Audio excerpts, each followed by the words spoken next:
ভারতের বিপক্ষে টেস্ট সিরিজে নাস্তানাবুদ হয়ে দেশে ফিরেছে 4 ক্রিকেটার। সাথে ছিলেন নির্বাচক হান্নান সরকারও। তবে সাংবাদিকদের রিকোয়েস্টেও কারো মুখ খোলা গেল না। নির্বাচক হান্নান সরকারও এড়িয়ে গেলেন গণমাধ্যম কর্মীদের। এটা অবশ্য নতুন কিছু না। প্রত্যেকটা এওএ সিরিজে ভরাডুবির পর সংবাদ মাধ্যমের সাথে কথা বলতে চান না কেউই। বৃহস্পতিবারও হজরত শাহজালাল আন্তর্জাতিক বিমানবন্দরের ভিআইপি গেটে তাই হলো। কানপুর থেকে দিল্লি হয়ে বাংলাদেশে ফিরেছেন জাকির হাসান, নাহিদ রানা, নাইম হাসান ও মাহমুদুল হাসান জয়রা। জাকির 2 ম্যাচের 4 ইনিংসে করেছেন 46 রান। প্রথম টেস্টে রানাকে খেলালেও পরের টেস্টেই খেলানো হয়েছে খালেদ আহমেদকে।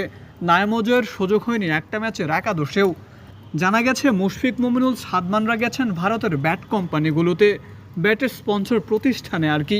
এই জন্য দলের সঙ্গে ওদের আসতে দেখা যায়নি।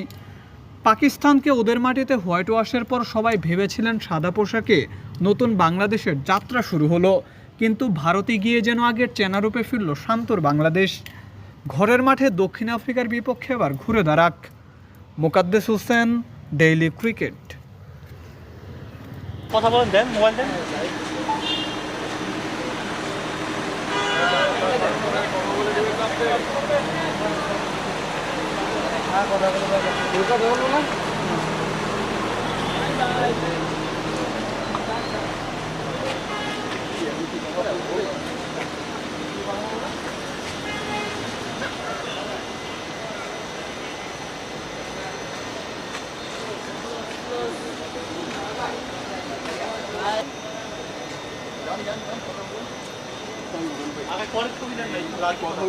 দাঁড়ান কত